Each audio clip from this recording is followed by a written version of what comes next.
16 minutes past the hour of 8 as the time reads in the studio. This is still 3FM Sunrise on 3FM 92.7.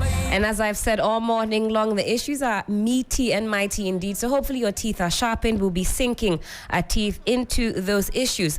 And to help us slice and dice, I've got two gentlemen in the studio with me. I've introduced them earlier, but now they're here in flesh and blood. Let me say good morning and a very warm welcome to Osman Ayariga. He is a Deputy Youth Organizer with the NDC, also a lawyer. Osman, good morning to you. Good to see you. Good morning. Good to see you. And a happy New Year. Hey, it's end of March, but a happy New Year. I believe it is the first time I'm seeing you. That's right. First time I'm seeing you this year. So a happy New Year to you. Belated, albeit. I've also got in the studio Dr. Ramzi, Inusah, Communications Team Member, Movement for Change. I think Happy New Year is also in order. Yes. Happy belated New Year. Happy belated New Year. How are we doing this morning? Very well. I hope you're doing good as well. I'm doing all right. Well, attempting to do all right. The issues that plague Mother Ghana, they are plenty. And every day, the twists and turns are increasing. So hopefully today we can have a discussion about some of the big issues, as we like to call them, and then sink our teeth into it. But Osman, I'll come to you. How are things going with the NDC? Not long to go until December arrives. Are we prepared? Well, the NDC is doing very well, and we are ready and poised for action. We are ready to take over the helms of affairs of this country, and we are ready with an experienced person in the hands of John Dramani Mahama to take this country back to its days of glory, days of prosperity, and days of progressive development. We have done it before, and we shall do it again. This is not an era of mere rhetorics. This is not an era of empty promises. This is not an era of continuous lies, but this is an era of truth, accountability, and men with principles. Principles to be able to stand fast and tell you the truth, that this is what we can do for this country. This is where we find ourselves, and this is where we are going as a country. We have done it before, and we will do it again. We have we've already selected our running mate in the person of Professor Jane Nana. And we hope that all Ghanaians will rally behind such a formidable person in terms of the professor. She has done it before, both in academia and also in politics. She is a woman of high repute, unblemished, and she adds up to the ticket of John Dramani Mahama. Also, taking consideration of the fact that we also looked at a gender balance. We're trying to produce the first ever Vice President of the Republic of Ghana. And if you look at the track record of the NDC, we are one that try as much as possible to put women at the helm of affairs. I think we were the first to produce the first female speaker.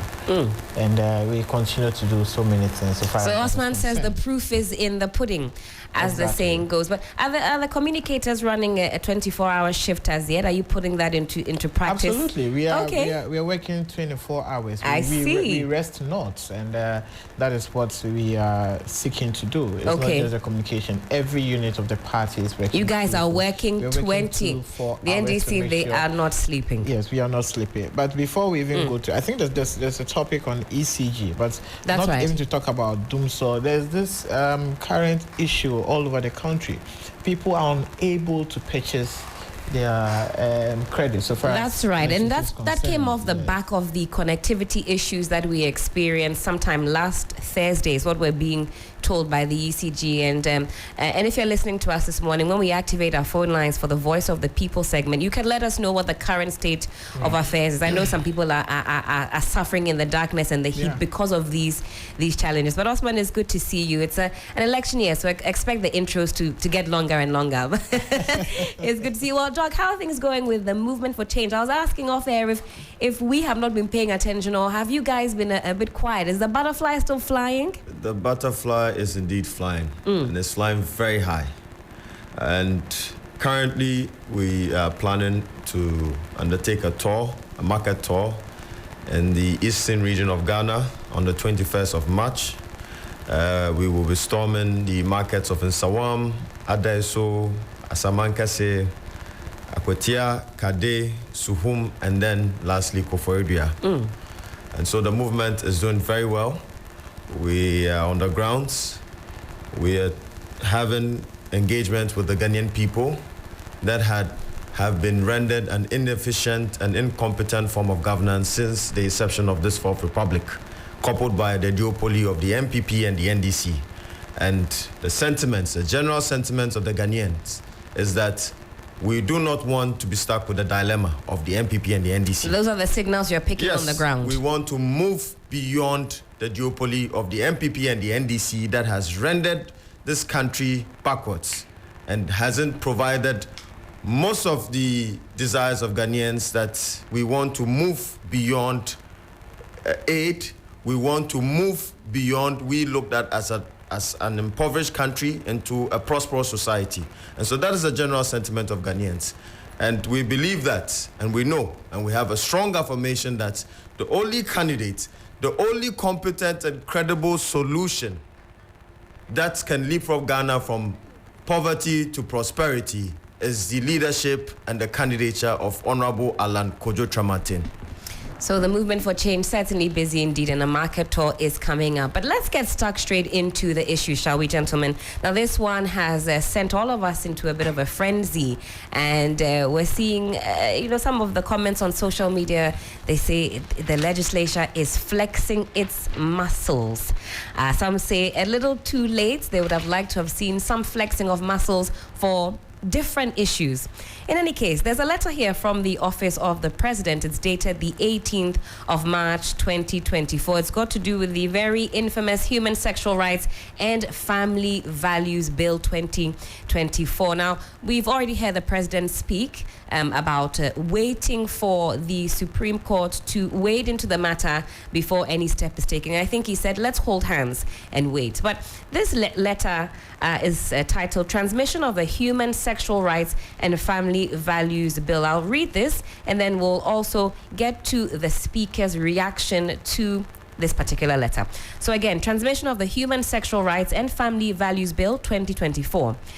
It has come to the attention of this office that while the President and other senior officials of the presidency were at Peduase for a cabinet retreat on Thursday, 14th March 2024, you attempted to submit the Human Sexual Rights and Family Values Bill 2024, the bill, to Jubilee House for the President to signify his assent or otherwise to the bill.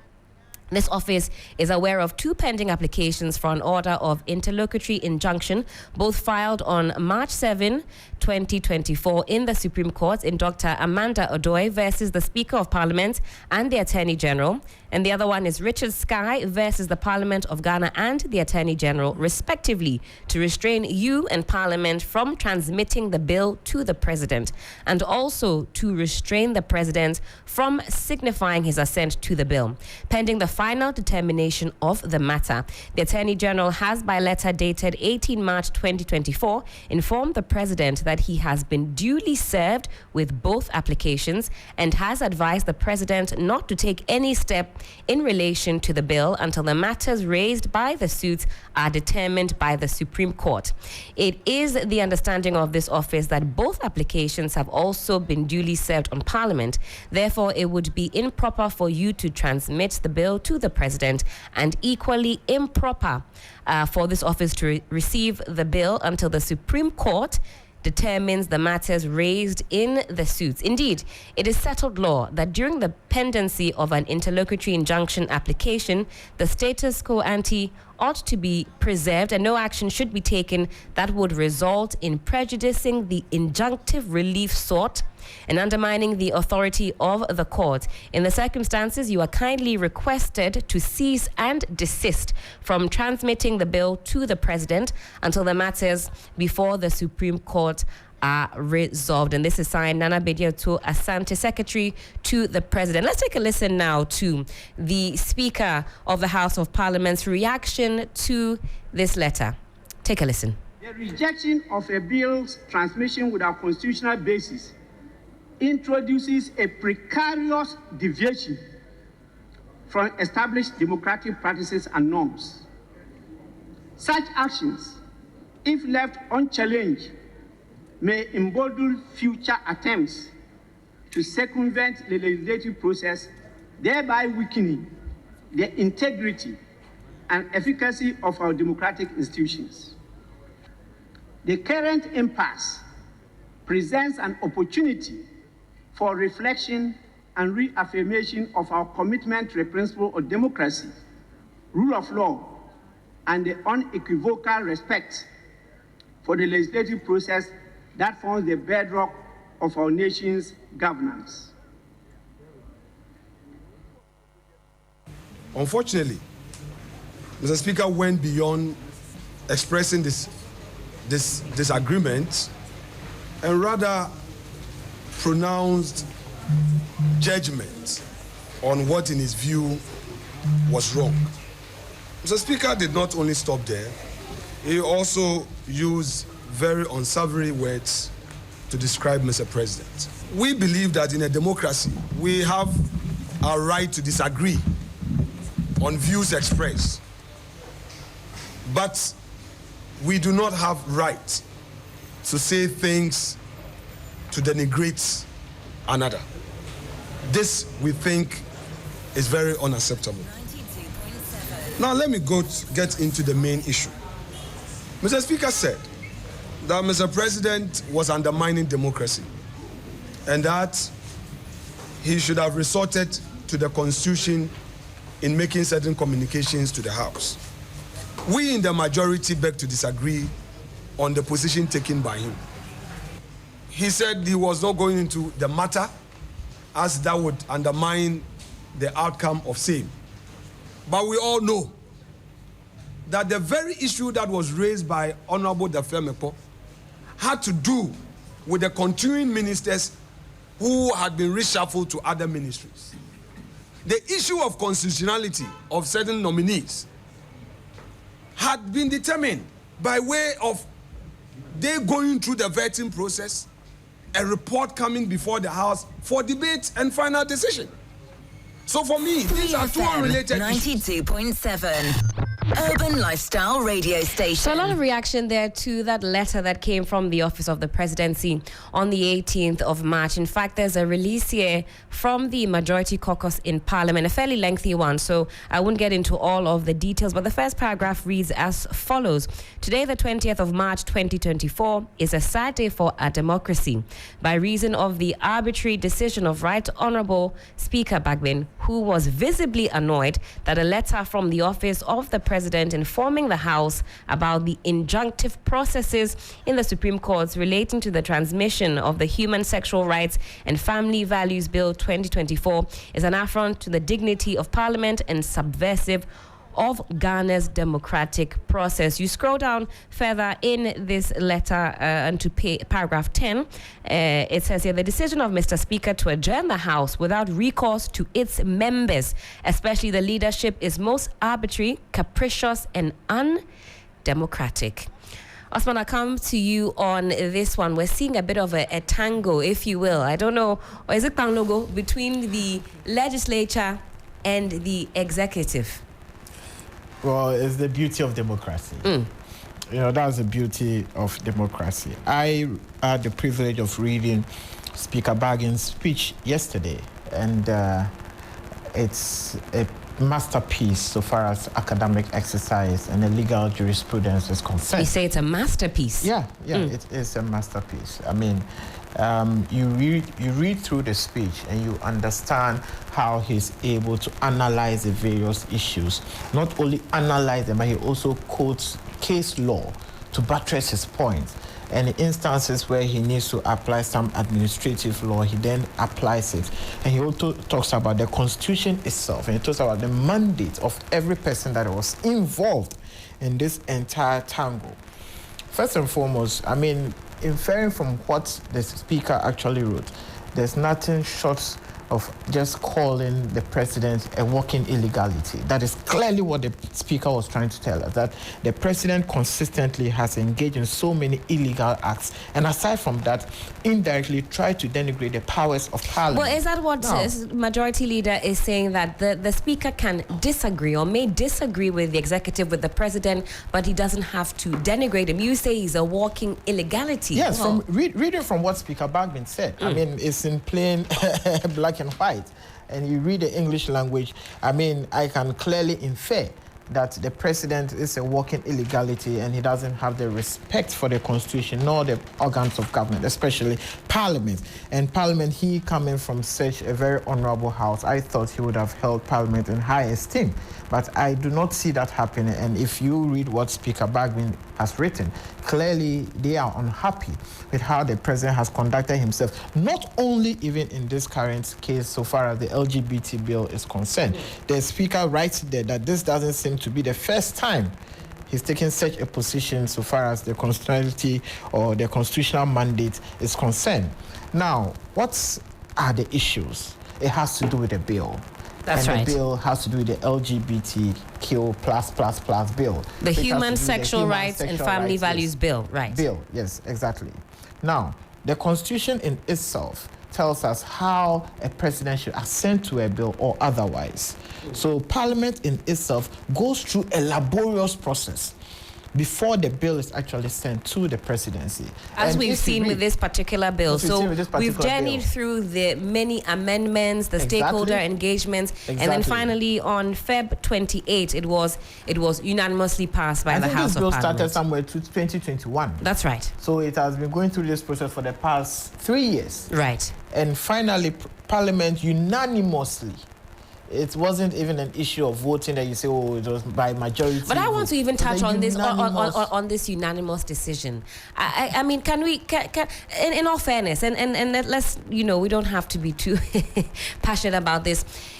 If a member of parliament had a contrary view, you think that then the speaker said, "Oh, stand up! If you are here, stand up." Because am I wrong in saying that there's a certain level of mobbism that comes along with this I bill? mean, members of parliament are supposed I've to be seen men members of courage. of parliament dance around the issue, Members of parliament skirt are around the supposed issue, to and be- I don't know that if somebody genuinely, truly had, and I mean, we saw Afenyo Makin say that he had some issues with the But he didn't vote against. he didn't vote against it. Yeah. By all means, in fact, you could hear a pin drop when the speaker said, "Does anybody disagree?" But I put myself in those shoes. If I had a contrary view, and even here on the morning show, if there are certain aspects that I challenge, my callers will call me, and like I said, it's the mobbism, it's the heightened, shall I say, passion behind this bill. Do you think it's getting in the way of us having less passionate discussions and looking at the law and the Constitution as it sits? Just on that note, do you think there is some element of that is preventing us from making headway because it's such an emotional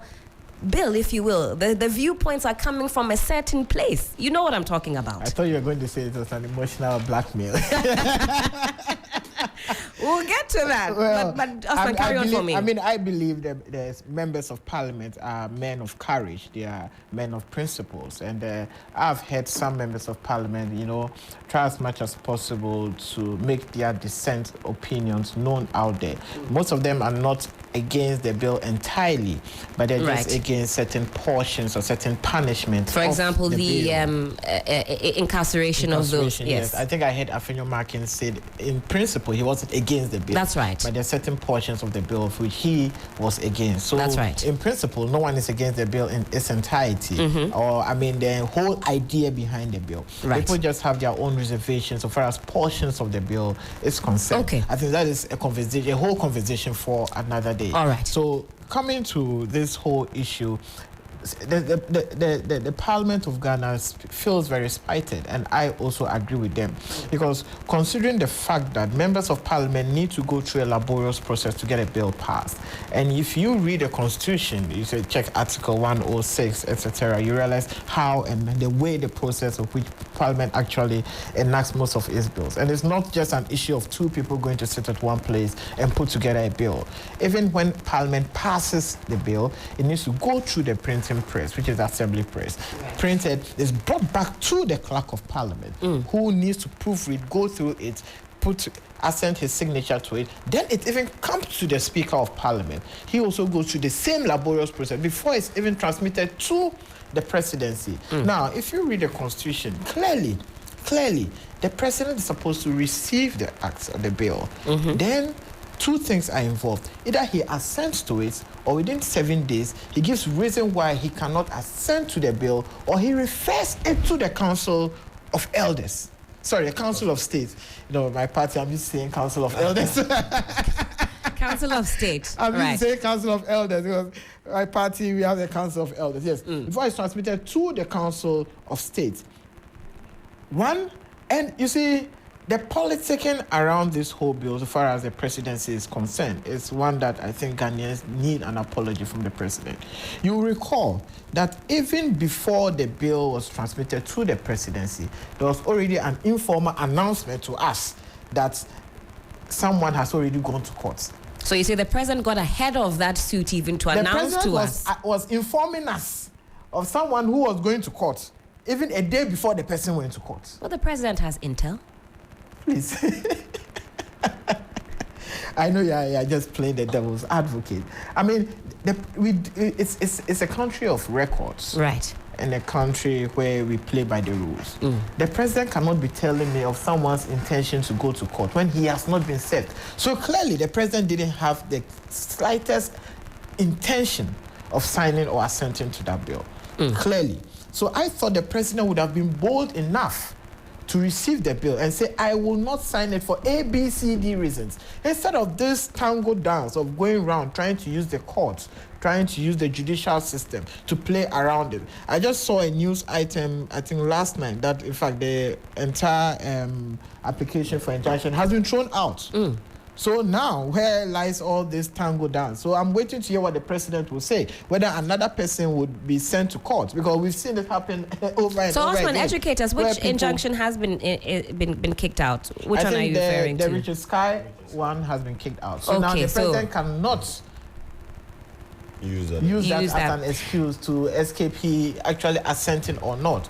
He has just a simple mandate to do. Either he assents to the bill, or otherwise with a reason, or he refers it to the Council of State, of which he has refused to do so. The second thing has to do with the letter emanating from the Executive Secretary, which Parliament also feels highly insulted that a letter could emanate from the presidency through the Executive Secretary telling them not to transmit the bill to the presidency. And if you read Speaker Bagwin's speech, you would realize the fury, the anger. If you even watch him, you realize the level of anger in which he addressed. He was visibly annoyed. But angry. Osman, from a legal standpoint, educate us a little bit. So the letter that came from the office of the presidency is barring Parliament from even transmitting the bill. Is that legal? It's illegal. Okay. It is illegal because there's nowhere in the Constitution that states clearly that when the bill is transmitted to the president, even the Executive Secretary should reply or in any way even respond to it. It is stated clearly what should be done once the bill is transmitted to the president. It's either he signs or assents to it, he refuses it with a reason, or he refers it to the Council of State. So the Constitution gives you three things to do. Either you sign to it, you refuse and give a reason, right, or you refer it to the Council of State. Because the Constitution in itself needs to protect the actions of Parliament. The Constitution itself needs to give Parliament those powers. Otherwise, tomorrow, when Parliament then transmits a bill to the presidency, even the gatekeeper or the gateman at the presidency can say, I refuse to take it, or the president says, I should write a letter to you. So it's not for because nothing. Effectively, once that bill is transmitted, then the time or the clock starts to tick. Yes. And it is way above you as an executive secretary. And if you also read Speaker Bagwin's letter, you realize that indirectly he was telling the executive secretary that even your office is not recognized by the Constitution, so you cannot write to us. If you read his speech carefully, he was telling you that he was telling the executive secretary that mind your letters, because the clerk of Parliament's office is a constitutionally recognized office, and yours is not.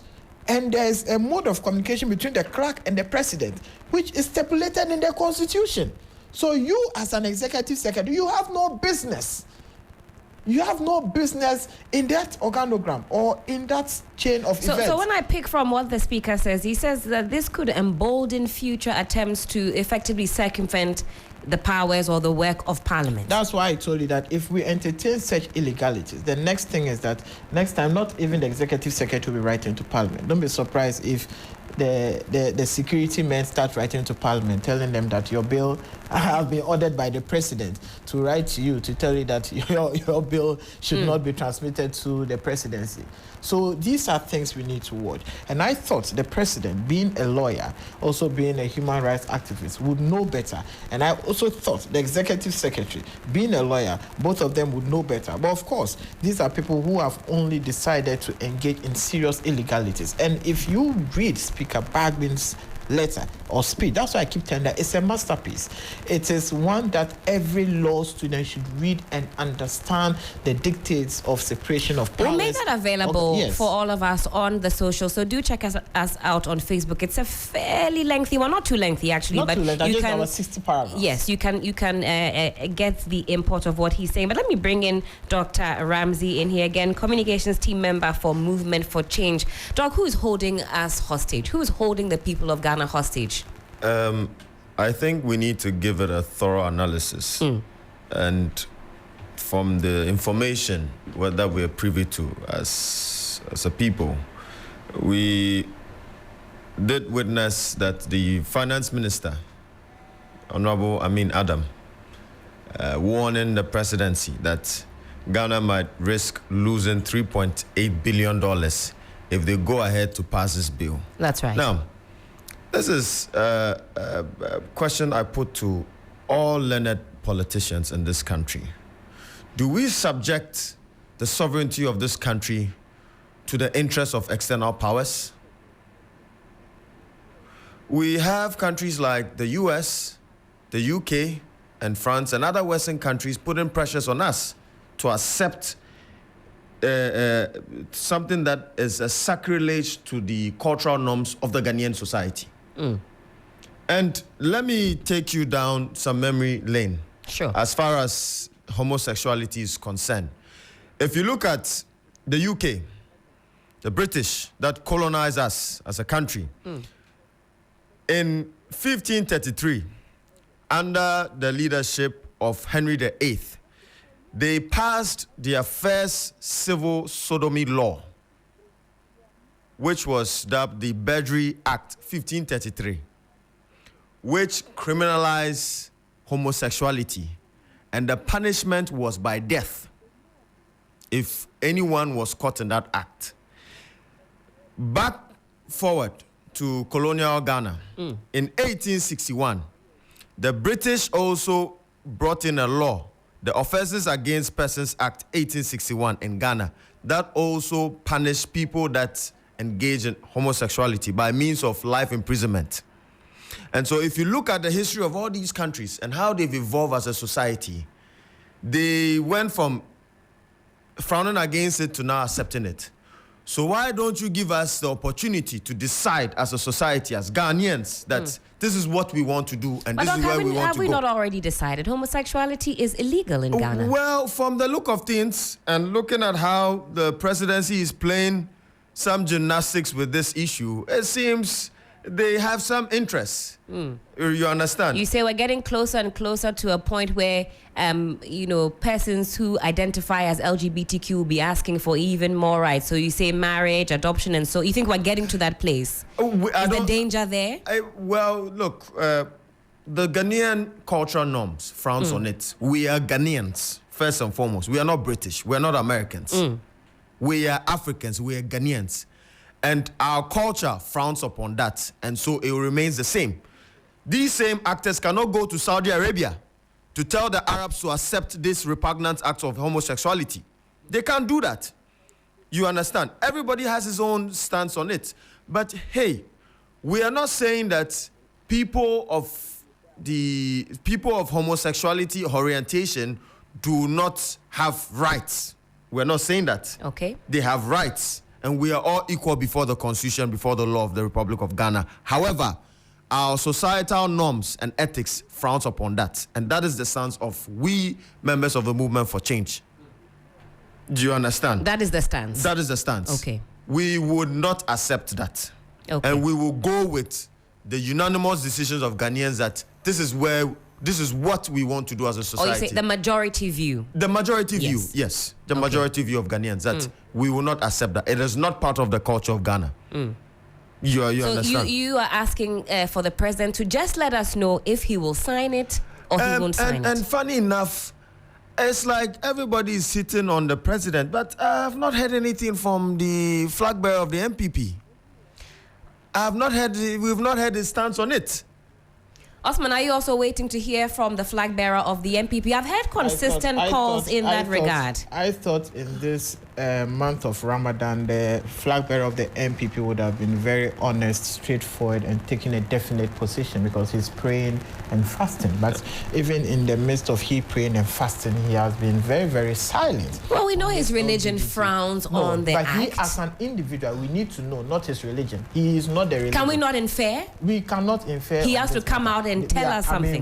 We have people who are Muslim and Christians who disagree on certain things. They are liberal. Okay. So we need to know the position of the vice president. So far as this LGBTQ++ is concerned, he has been very, very silent. Yet alone, he's going around talking about so many things that do not matter now. So far as this current conversation is concerned, he needs to come out and speak on the matter. We need to hear him. Ghanaians want to hear his position on the matter of LGBTQ. Enough of digitization, enough of I don't want to use the word noise, enough of all the things he's talking about. We want to hear from him for once on the LGBTQ. What is his position on this matter? Is he for or he's against? Is he against? And, Doc? To add up to what I was positing here, if you look at the UN Charter, Article 2, Section 4, it states that all members shall refrain in their international relations from the threat or use of force against the territorial integrity or political independence of any state or any other manner inconsistent with the purpose of the UN. And so for external powers to put political pressures on us as a country to accept norms that are foreign to Ghana is even a sacrilege or an infringement of the UN Charter. And so I would like the U.S. ambassador of Ghana to refer to this charter, and she should study it herself, that we are Ghanaians first and foremost, and we do not account to the U.S. The government of Ghana accounts to the people of Ghana, and that we will not accept acts that are detrimental or acts that are foreign to the norms and ethics of the cultural values of Ghana. Well, Doc, because you bring that financial element into it, and we saw the finance ministry writing to, lay out some possible reactions that might come from where we get our monies from. They mentioned different quarters, but in fact, we haven't heard from those quarters themselves as to whether or not they have any interest in what we're doing here on home soil. The IMF has been in town. Georgina, Madam Georgieva has been in town, and we haven't heard her really speak about this issue. I think we're transacting business. So can we park that aspect for now in the discourse about the LGBTQ, anti-LGBTQ plus bill? Because, you rightly mentioned it, but so far I've been, keeping my ear out to hear what type of consequences we could face financially, and I'm not getting any of those coming through. Yes, look, it really begs the question if we have got leadership or we have had leadership since the inception of our independence as a country. If Dr. Kwame Nkrumah was alive today and he witnessed the current state of Ghana, I think that he will be saddened by what we are faced with as a country. Look, for a finance minister to come out to say that we will lose $3.8 billion from foreign partners, it should tell you that we are not serious as a country, first and foremost. That's why I reiterated that we need to go beyond the duopoly of the MPP and the NDC. We need a long-term developmental plan to leapfrog Ghana from poverty to prosperity. Look, $3.8 billion is just peanuts. We, together with the Ivory Coast, supply 60% of the world's cocoa. Doc, you say it's just peanuts, but we've gone cup in hand for the 17th time to get that amount of money. It's because we have got consistent failed leadership in this country.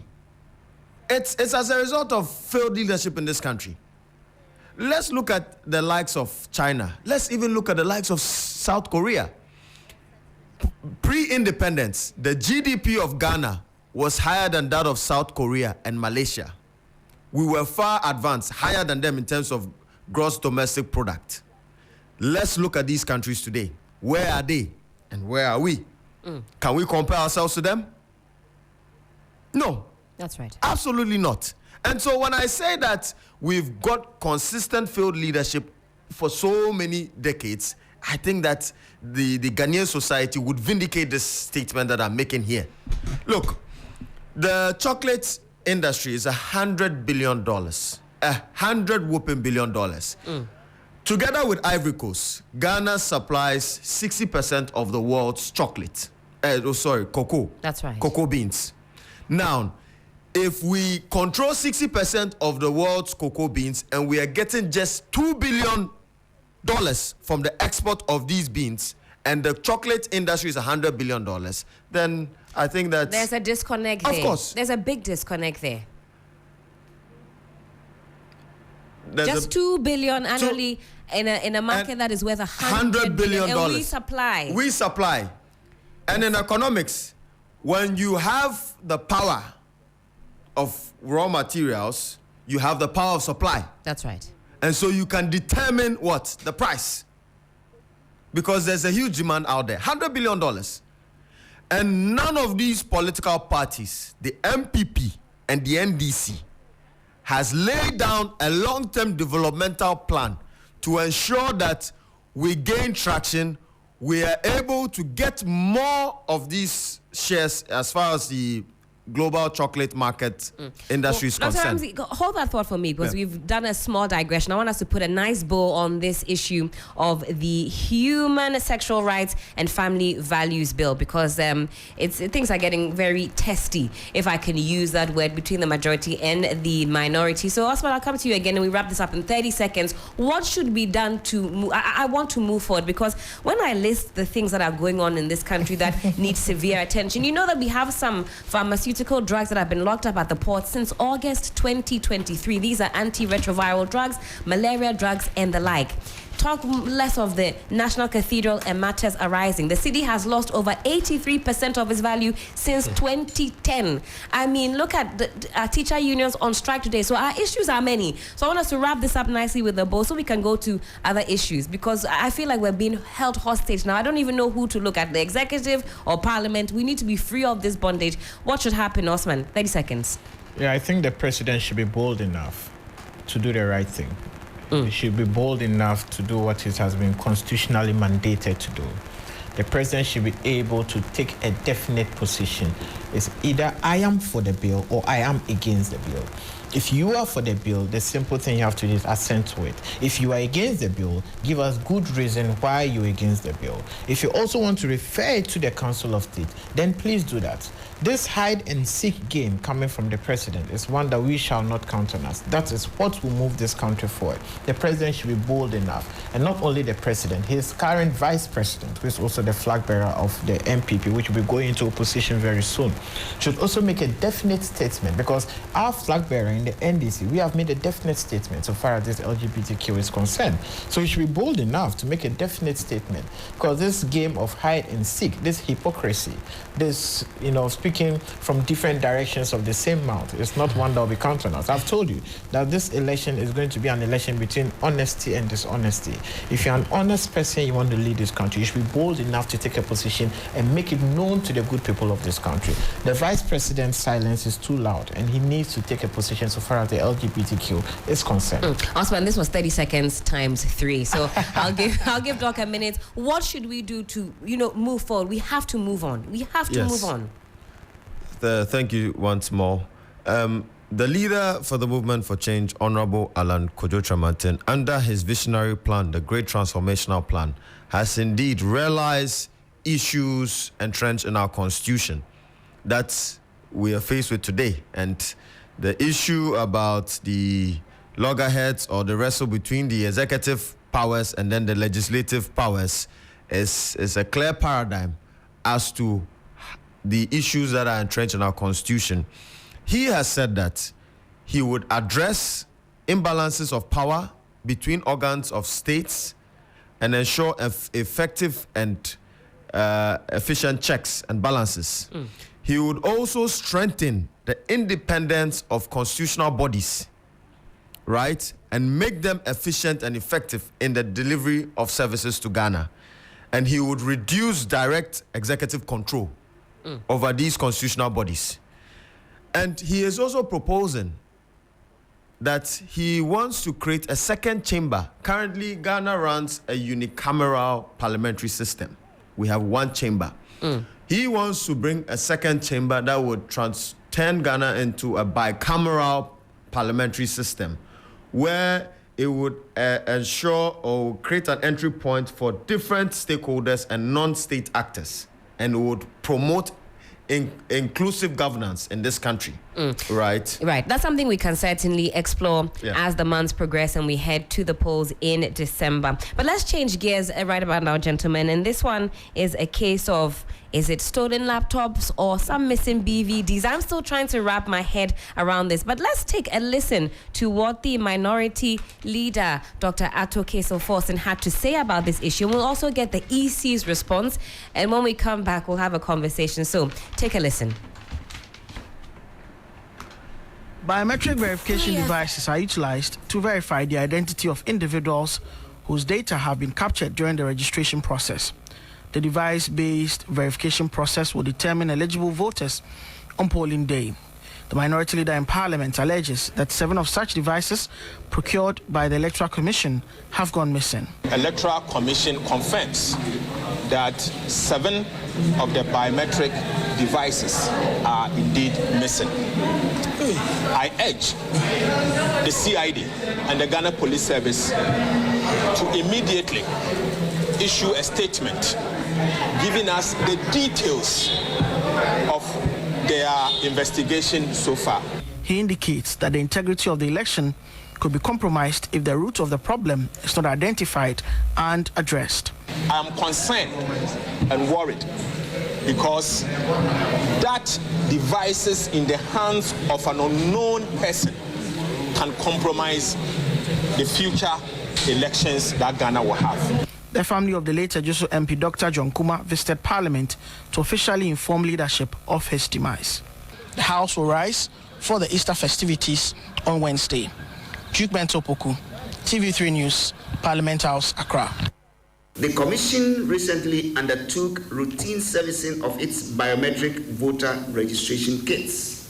It was during this maintenance that we discovered the theft of 5 laptops from the biometric voter registration kits, not 7 BVDs as erroneously stated. The stolen laptops cannot be utilized for voter verification or registration. It remains just a laptop. As such, they cannot be used to compromise our systems and undermine the credibility of the upcoming elections in December 2024. All right, so we're told that it's not actually biometric devices, voting devices that have gone AWOL. These are in fact laptops that have gone missing. And yesterday when we started the conversation, I said this is something we should be paying attention to, because if it was in fact biometric machines that had gone missing as alleged by the minority, it's something that would raise serious concerns about integrity, reliability of the electoral process. It could jeopardize the accuracy of voter registration and could potentially lead to issues like voter fraud or disenfranchisement. Big word there for me this morning. But those were some of the themes that we were exploring. So Osman, an error here by the minority. We saw Doc come out to say these were BV machines that had gone missing. The EC says these are laptops that don't have voter information on there. Are you fueling? Is the NDC fueling these fans, the fans of concern unnecessarily for the Ghanaian people? Are you getting us gingered for December? Ghanaians should even be more worried by the response coming from the Electoral Commission. Yes, I heard the minority leader say BVD. BVD, yes. What I believe was that he was trying to tell you that they are registration kits. because some people just put everything together. They call sometimes BVD, sometimes the laptop, sometimes the verification kits or the registration kits. Now, the registration kit, if you have gone out there to register before, and this is to people who have gone out to register, who sometimes look around and understand, you realize that there's something like a black box, which is like a briefcase. Right. Now, in that briefcase includes the laptop, includes the entire machine where you have to verify, and sometimes even includes the BVD machine itself in that one black pack. So it is a whole registration kit, which includes other components or other machines within that black box. Now, every black box has its own password that is kept at the Electoral Commission until it's about to release for activities. Then the password is released to them. These black boxes, which we call the registration kits, are usually kept in a secure place until it's time for registration or maintenance before it is released for any maintenance. And before it is even released, it goes through a laborious process. It's not like just going to TV3 to pick a pen. No, it goes through a laborious process, and at a point in time, the directors need to sign for it to even be released to anyone, even for maintenance. So baby, let's paint the picture here. So these laptops that we're referring to, you could call them as part of a component. Yes. So it comes in a package box. You have which is a registration kit. Okay. Yes. So when you go out to register, you see most of the officials, they sit behind this big black box where the laptop is in it. Okay. And most of the time, you see that the laptop is really connected to it with this secured metallic string, so that you cannot decouple the laptop from the box itself. So it is a whole kit. It's not as if the laptop is somewhere and the kit is somewhere and the BVD machine is somewhere. It's a whole registration kit.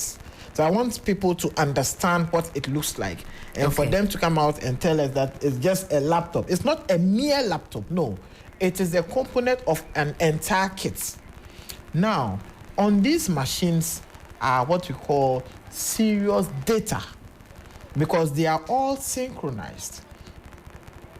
They are all synchronized. So if you take one of the laptops, which is connected to the entire machine, which is also connected to the internet, etc., because that's what they use for the registration, you can have the data of almost all Ghanaian registered voters on those laptops. You understand? Now, this is just to explain to Ghanaians what that entire box is about. Sure. The second thing is, we were the ones that came out with the alarm that some registration kits have gone missing at the EC office. The entire organogram or the entire Electoral Commission, they were very silent on it. When we started ringing the alarm bell, we kept telling them, hey, excuse us, things are happening. Things are happening within the Electoral Commission. But they were so silent on it, letting it look like we were just about singing war drums and we were not interested in the peace of this country. But I can assure you and guarantee you that for us to have peace and stability or a peaceful election, then the election and the entire process needs to be as transparent as possible. The Electoral Commission needs to be transparent with Ghanaians. We started the alarm bells that, come on, some machines have gotten missing at the EC office. Then, as usual, they say, oh, it's the NDC that is trying to, send out some false alarm. Then the next response I hear, which is already weak and standing on a weak leg, is that you come out and tell us that it's not the BVD machines that are missing, but it is just mere laptops. And the EC said laptops that don't have registration information stored on them. But I'm coming. Now, the question is that, how is it that a laptop, which is supposed to be in a registration kit, gets missing, and these registration kits have passwords on them?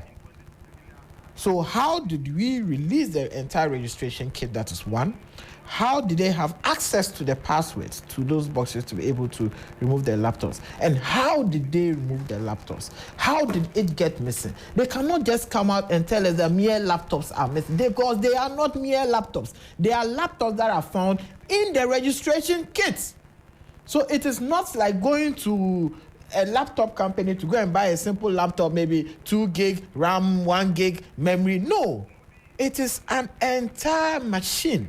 So if a part of the machine has been taken out and you come out and tell us that there is no data in it, how do you expect us to believe you? How did it even get missing in the first place? How careless or reckless were you, unless you want us to believe that you are complicit in this entire process?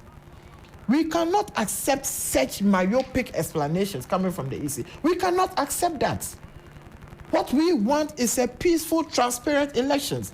Don't forget that in the next 30 days or more, we will be going through registration, limited registration. That's right. And already registration kits are getting missing, and you think that we should be quiet on it?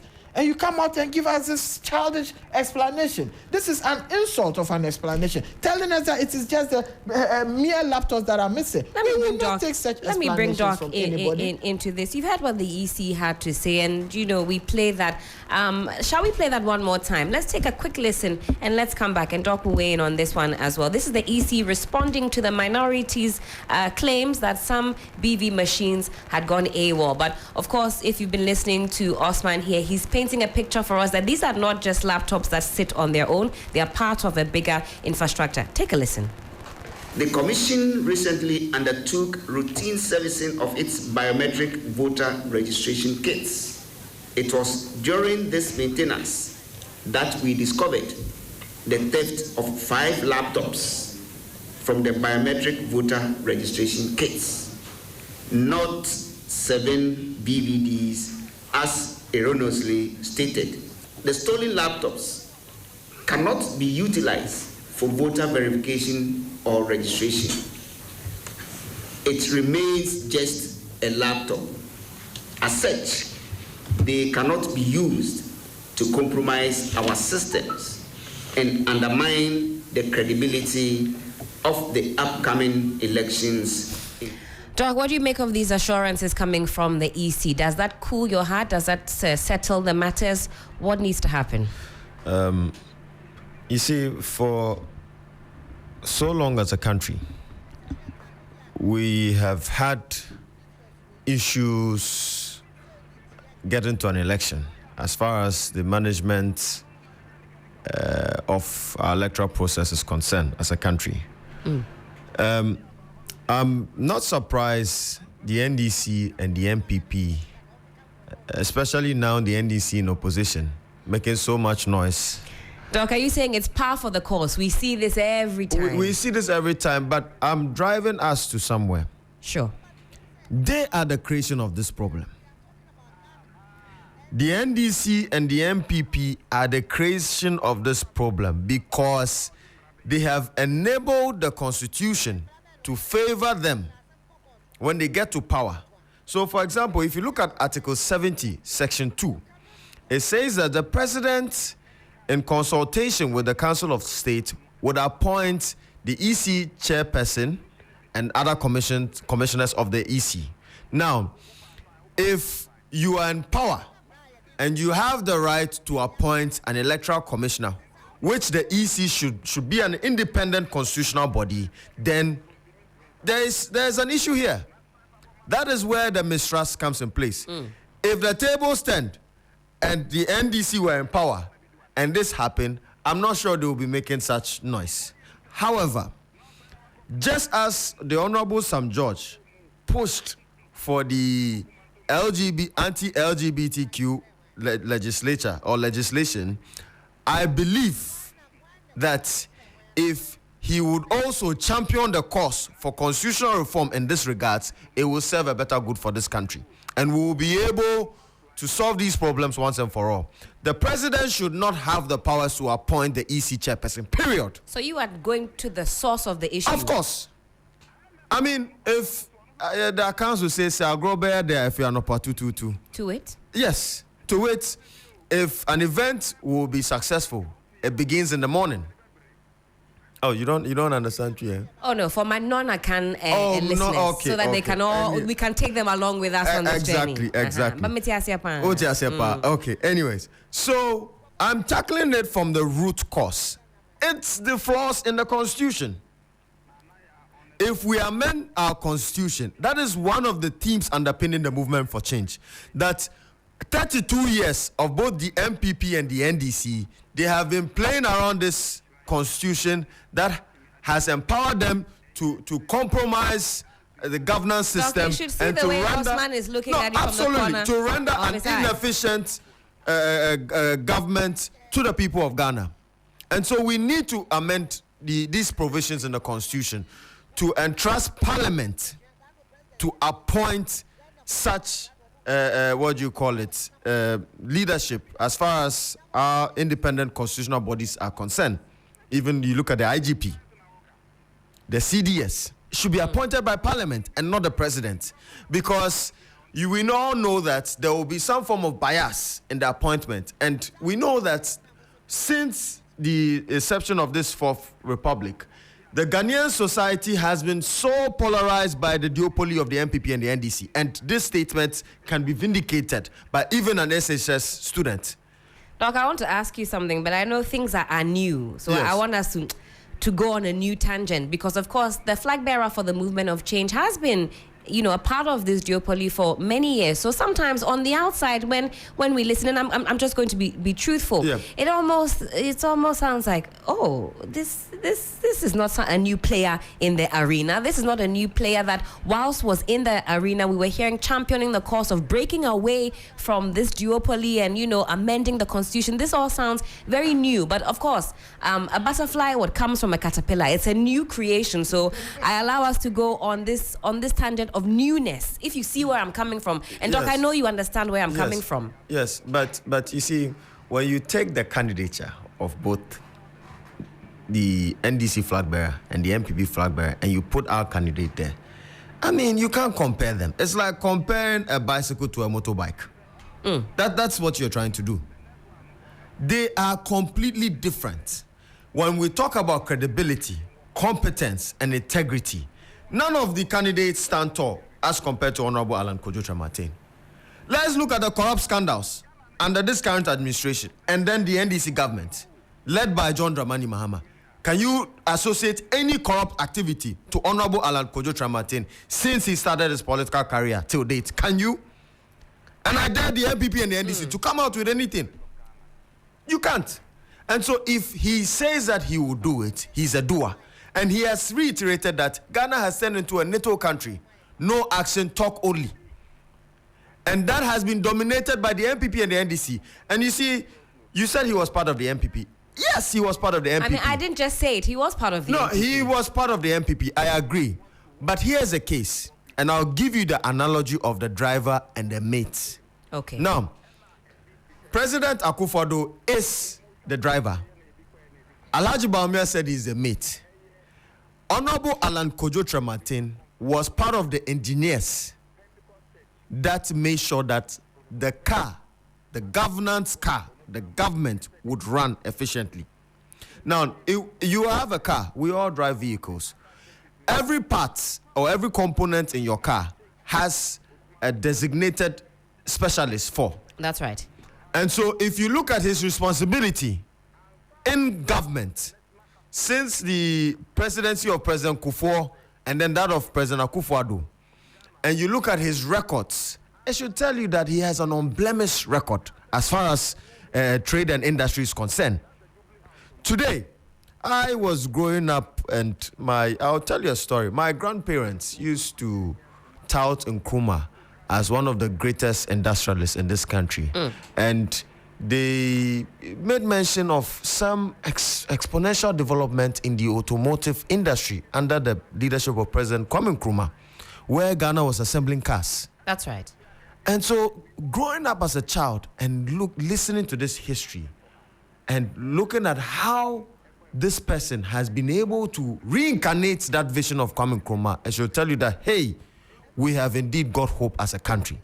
And for the young ones in this country coming up, when we read the history of Ghana, we go back to Kwame Nkrumah and we want to move forward as a country, I can tell you clearly that Honorable Alan Kojo Martin is the reincarnation of Dr. Kwame Nkrumah.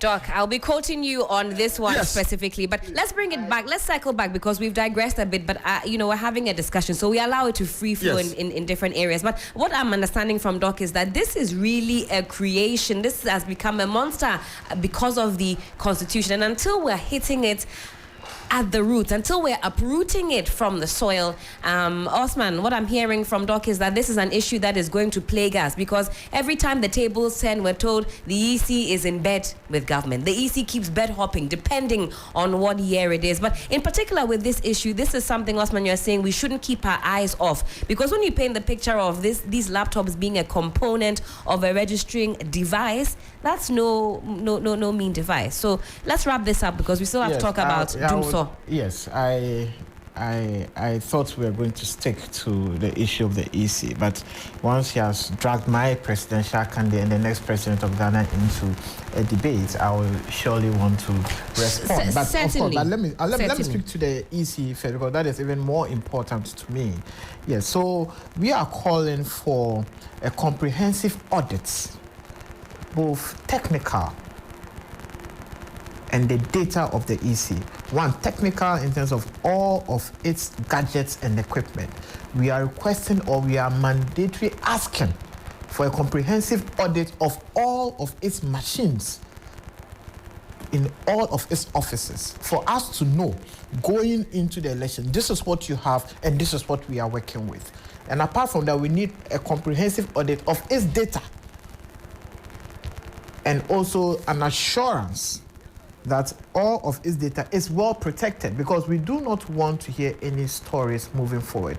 But be rest assured, this issue of missing registration kits, and as the EC officials want to reduce the potency of, or the severity of the issue by calling them mere laptops, I do not call them mere laptops. Right. It is not a phone, it is not a normal HP laptop or Dell laptop where you can say, oh, someone has stolen it, so for that matter, there's no data on it. Even your phone you hold, once it gets missing, there's so much information on it that you get worried. Talk less of so let's even call a laptop. Talk less of a laptop from the EC office.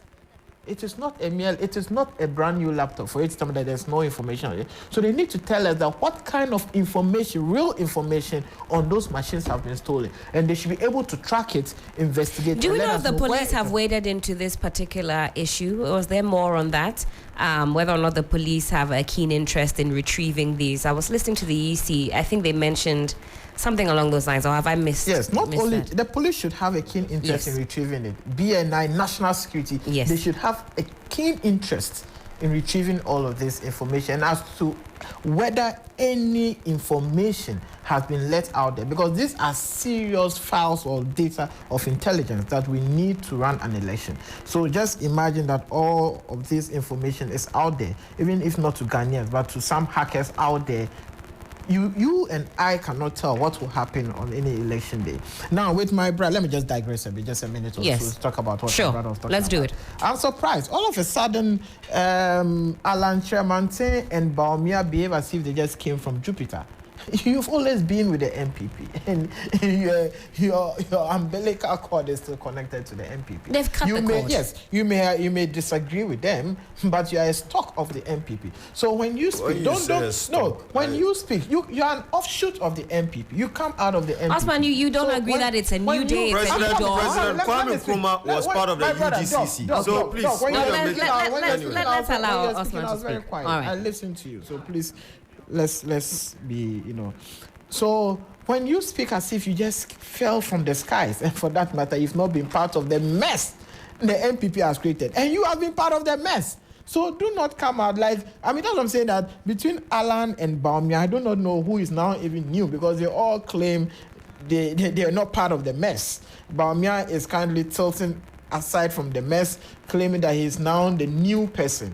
He's not part of the MPP's mess. But you were part of the mess. And you are here talking about NDC MPP scandals. Under the MPP, one of the greatest scandals happened in the Ministry of Trade, where Alan Chermante was minister. Have you forgotten of the seat for cash scandals under your ministry?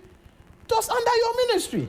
So do not come and say that. Don't come and spill propaganda here. This is not propaganda. It's propaganda. This is no propaganda. It is baseless. I'm coming. Under the leadership of NDC, Ghana was losing $3 billion to corruption each year. Can you compare that to that? Can you let me land?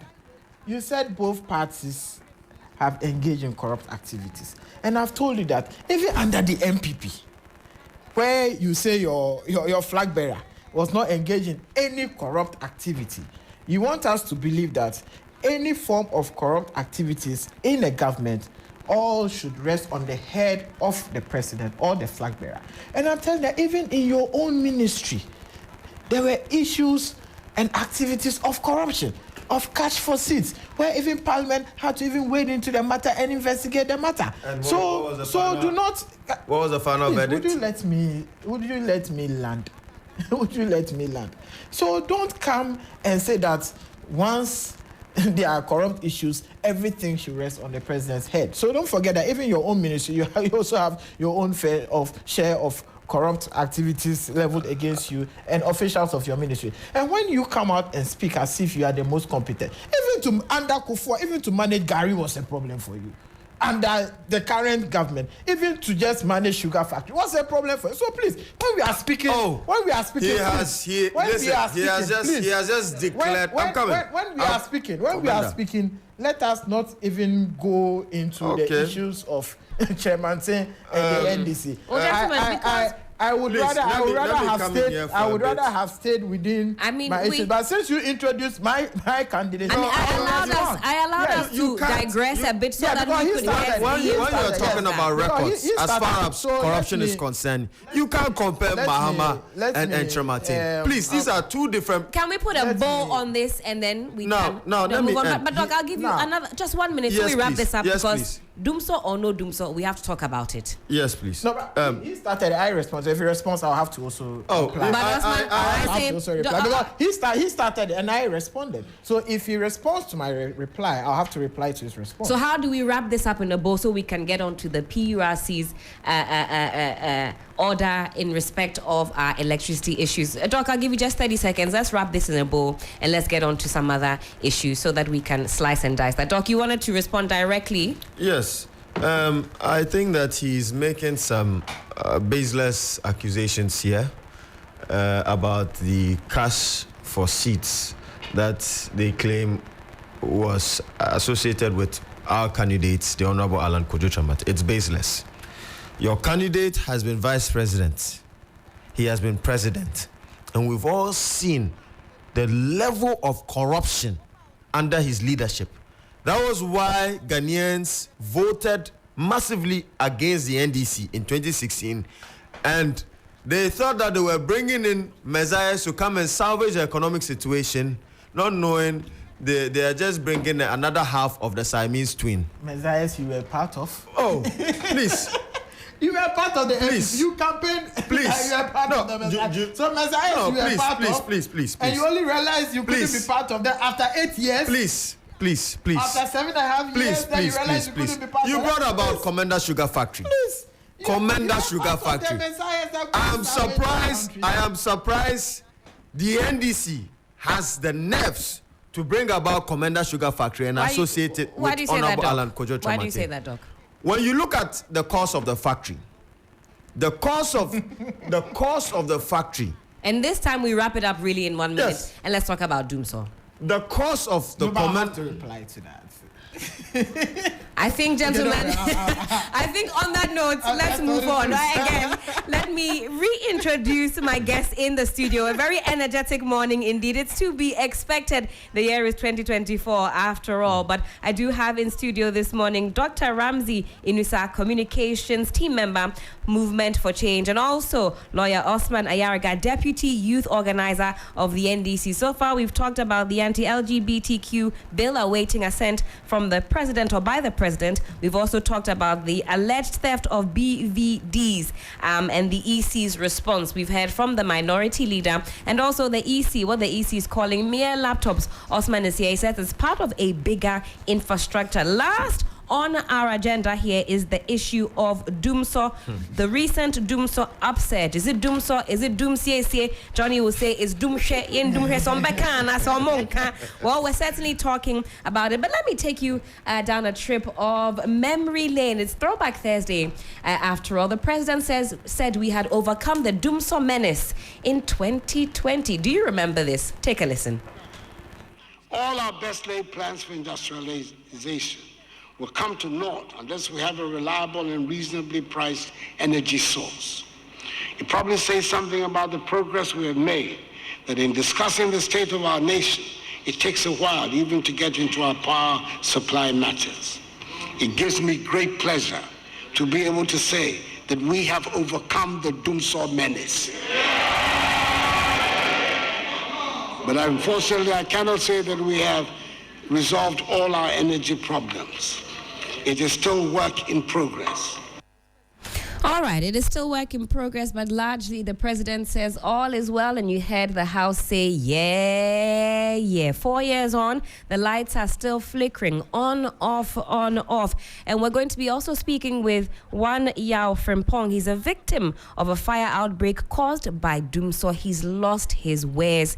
His business is in jeopardy, and we'll connect with him and he'll tell us exactly what the issues have been. A number of you business owners have reached out to talk about the impact of the light situation on your various businesses. The PURC, that's the Public Utilities Regulatory Commission, has waded into the conversation, and like many of us, they're asking for one thing and one thing only: a timetable so that we can manage, or shall I say, arrange our affairs in order not to be caught out by the lights out saga. Gentlemen, are you, either of you, facing Dumsor issues, or where you live, that place, no Dumsor? It's a protected zone. Yes, Dumsor free zone. There's Dumsor everywhere. Everywhere. Yeah. I've been experiencing it since the start of the year. Thankfully, this week I've been spared, but I'm sure my time will come next week. So you join the calls of Ghanaians who say, we simply need a timetable. Let's call a spade, and let's get on with our lives. We've seen Dumsor before. Give us a timetable and let's manage our affairs. Is it an issue of finances solely? The ECG has come out to talk about some equipment needing refurbishment and needing some repair works, but experts in the field say that is not the case. It's a case of finances. I've been starting off with Osman for these topics, but Doc, I'll come to you. You say you've been experiencing Dumsor yourself. Absolutely. So you are a victim. Absolutely. And this phenomena is not new. We've seen it under the leadership of the former president John Dramani Mahama of the NDC, which we were taking for a Dumsor ride for 4 years, which today they are even promising a 24-hour economy, which you cannot even manage. You didn't even manage the energy crisis well, or could not provide stable electricity for 24 hours. Now, you see, the issue of energy, as far as Ghana is concerned, is something that we need to look closely and have a well-structured plan and a long-term development plan to tackle our energy needs as a country. You see, government has a critical role to play, and the private sector also has a critical role to play. But the government would have to form a policy that would enable the public sector, the private sector, to thrive in this regard. Under the leadership of our founder for the Movement for Change, under his great transformational plan, has realized that Ghana is growing in terms of population. The more we grow, the more we would have demand for energy. Well, Doc, don't lose that steam. Let me just quickly connect with Yao. He has a busy morning ahead. Now, he's Yao Frimpong. He's a trader who is feeling the impact of Dumsor very harshly on his business. In fact, a fire outbreak has ravished his business belongings. Yao, good morning to you. Good morning. Patro, is saying? Yo. Now, yati say fire outbreak. I destroy all goods. Ne, oton near my bang. Me patch of the whole sawmill. Okay, only a sawmill. Okay. We do what they are. And your mother, you see that idea. We be okay, oton building materials. Yeah. Okay. Now, patch fire outbreak ne esi da bang. Ejane she woni ama na esi da bang. If you are question anyway, 10 o'clock. Sunday evening. Madonna, you better me. It's me say the shop on it. The coin is it doesn't I the mama, the fire for mobile. I'm not mobile. Shop in Ashe. We say we shop ni bibia she building materials ni bibia Bibiako. In real going, papa, we never be young. Oh. Bibian, why a fire? Oh, well, now, the American say, said, or mana yet, a ye na mind. The Empenifolia, a dub one yenma, said, yen NDC, MPP, a chia yet to memfire or mine. I was say, as you say, I'm telling you, you are found to a company. Then my answer, a demand entertain to say, and then walk community. That's a sort of thing. Over fire service. Be apparently yesterday, or Mumbai. On the battle crown, I said, you feel crown, a walk more time in the monocram, a building. Munibi. Nah, ya party. And maybe I do man that group. And I'm in for and to we are 7 employees. That group, not bad shit and your money now. Hey, yeah. Now, when you can leave the also crumple and my mom, I read it. Now, you deal with it. You're going to say, oh, mine, the extra on a day. And you can your power move. You can your because you're going to say, I have a demo. Sabi, you see a MPC media, say, Yam the young or man will be. And to the best you are Bombiano Wapanasa. And so, yes, I'm answer at the Mountain inform with the animal, Sabi, Yamia Mamunim, would be at him. Oh, what somebody know who are fancy the Sabi. So be Binia, if he said, Bibinia bet me up one, Nancy and Mata. Now, your patrol fire for by and almost then a cause a jano. Niankasa de Mimeno fire no, a 2 women impay because no 350 cameras were. Okay. It is one day a Yadako. It is one of Mrs. BBS Mero. The Cocoa na a Japo. And he a mamma may fire the 3 days and 8 minutes. Uh-huh. 8 minutes. So, a 2 or twice. Twice. Okay. Twice. Now, when the other mother, he a bit frame, a can't answer me, trim to shop on the ship. Because it's not a champa. Swimming. The most electrical faults now are causing a jawi. Because, me want to say, Sabi, I want to Yania. Sunday is to crown a young cohort. A good Sunday is a young cohort. And see, the Biaki is just a better, you're going to say, you will be in Africa. So that night. What one now for that no, but we are for that no. Just for national day one answer. And if you're watching us on Facebook, you can see Mr. Yao Frimpong's belongings all bent to a crisp. And this is the reality. When we talk about some of these issues, this is the reality on the ground. Yao, very sorry for what happened. Me hope you'll be able to get back on your feet in due course. Thank you so much for speaking with us.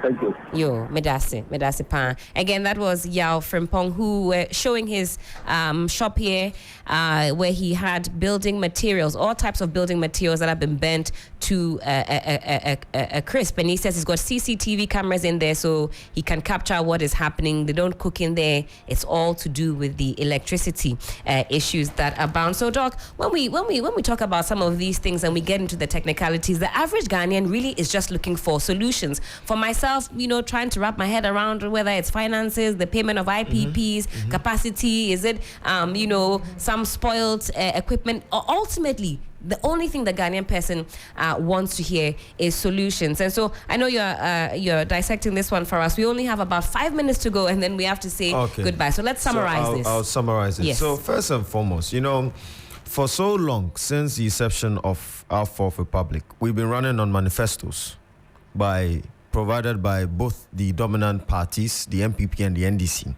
What we are saying is that Ghana does not need a manifesto. We need a long-term developmental plan to salvage the economic situation and to leapfrog Ghana from poverty to prosperity. The issue of energy crisis didn't start today, and we've had this conversation for God knows how long. We need to have a tailored plan to tackle the demand of Ghanaians, looking at the long-term demand of Ghanaians. We have statistics. as to the growth projection of Ghana, we know the energy production capacity of the various producers of electricities, be it the IPPs and then the dams and then the solar grids that we have. We are saying that under the movement for change, that we need to diversify our energy source and include solar, nuclear energy, to supply our national grid. You see, most of our energy, the energy that is produced is lost due to distribution. As a result of distribution, we lose a lot of energy. The vision of Honorable Alan Kojo Tramartin has realized that, and we're saying that we would build industrial parks closer to these lines that are distributing energy from the national the national energy grid. We would build agro parks and industrial parks around these areas so that we can utilize electricity and reduce the loss of transmission of electricity, which is very innovative. And these are all things that we can get into. Very innovative. Very innovative.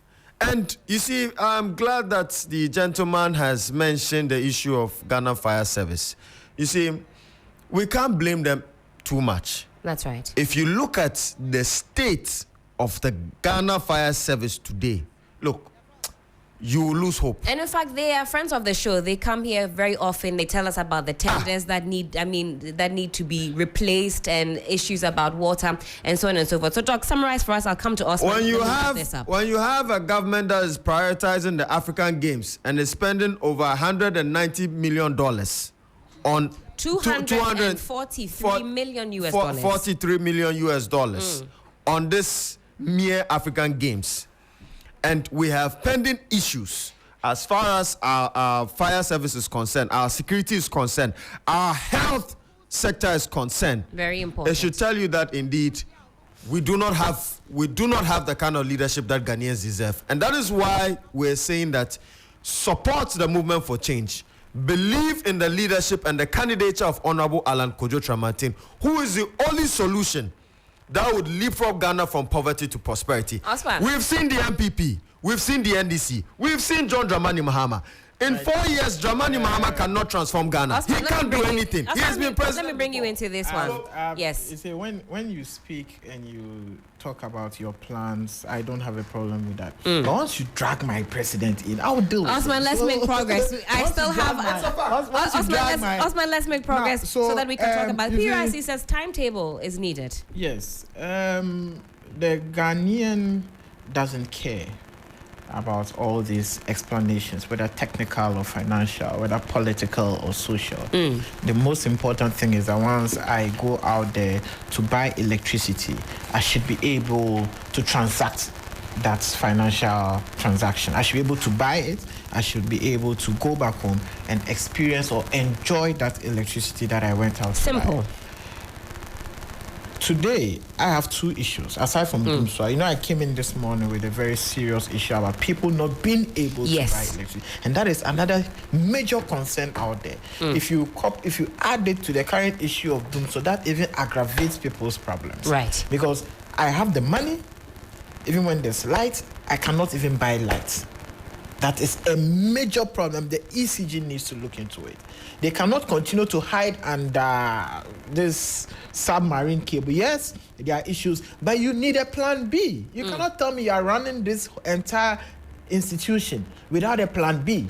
You need a plan B to be able to run it. So the ECG boss, Dubik Mahama, he and his engineers, they need to solve this problem, because there's nothing even more disturbing than knowing that your neighbor is experiencing electricity, yet you cannot even buy yours. Although you have the money to do so. You have the money. You go out there and they tell you that they themselves are helpless. For the past 1 week, there are so many offices, so many homes without electricity. Not doom so, but they cannot even buy. That is a major issue. I think they need to solve that urgently, and that is one, because so many people have reached out to me that I need to speak on it. That's why I've been very passionate about it. And we've had the same cries and calls on the Community Voices platform. A few people have been able to purchase it through the banking apps. I tried and I was not successful, so that also needs to be. In fact, myself, I'm experiencing it. Okay. My office, the lights went off last week Thursday. Right. We tried the app twice. It didn't go through. So usually sometimes when you try the app, you give it just a day or two. Yeah. So the entire weekend, Friday, Saturday, Sunday, no connectivity. No connectivity. Monday we tried again. It didn't go through. Tuesday we went straight to the office. They themselves were helpless. Yesterday we were there. Today's what, Thursday or Friday? Today's Thursday. Today's Thursday. We are going there today. So today's exactly a week. No light. How do you expect me to work in an office where there's no light? I cannot work. So I'm not just reporting. I'm experiencing it myself. I am a victim of it. So the next thing has to do with the issue of Dumso. Right. And my brother spoke about the former president, etc. The experience Dumso. His candidate has been a founding member and a frontliner of the MPP from 2000 to 2008. He was in government. He wasn't just pedestrian so far as governance was concerned. He was an active member, frontline government official. If they had added even just 500 to 1,000 megawatts to the national grid in a government where their flag bearer belonged, we wouldn't have experienced himself from 2014 to 2016. Because at the time, 2014 to 2016, it had nothing to do with finance. It had a lot to do with generation capacity. Yes, there was a shortfall. That's right. We cannot lie about it. Demand exceeded supply, and we needed to work on it. And to talk so about at least that's something that both gentlemen you agree on, that as we get but I'm coming. We need a long-term development plan. So you are forgetting President Rawlings' era. If President Rawlings, do you want to talk about President Rawlings put in the right measures and put in a long-term development plan as far as our energy is concerned. Would you let me speak? Doc, let's let Osman wrap up because we have other guests. So let's wrap this up because we'll have a lot of time to get into a lot of what Doc is saying in future engagements. John Dramani Mahama at the time increased generation. We tried to move it from 2,800 megawatts to 5,000 megawatts. That we have done.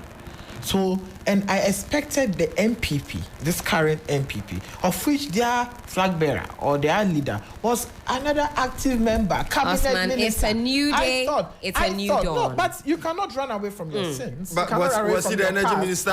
You cannot run away from your energy minister. Was he the energy minister? No. Was he the energy minister? I have guessed here, so we move on. Let's make progress. Okay. I'm speaking to issues. But why? Weren't you part of the MPP? You are part of the. He was part of the. Osman, will you wrap this up? Everyone is running away from. All of a sudden, everyone is running away from Akufo-Addo's administration, including Bawumia. I don't understand what is happening in this. Osman, can I summarize for you? Osman says that the ECG should make sure that the patrons are able to buy their electricity, solve that as a matter of urgency, and increase capacity, release the timetable, and then we're all going to be happy with this. Well, my guest this morning. You can summarize mine as well. I think Doc, today I gave you the upper hand a little bit. Osman, is that right? I gave Doc a little bit more extra time than I've given Osman, but that's only because we've only just met today. Dr. Ramzi Inusah is the communication team member, Movement for Change. I've also had in studio Osman Ayariga, lawyer and deputy youth organizer for the NDC. Now this has been very exciting indeed. It's the year 2020.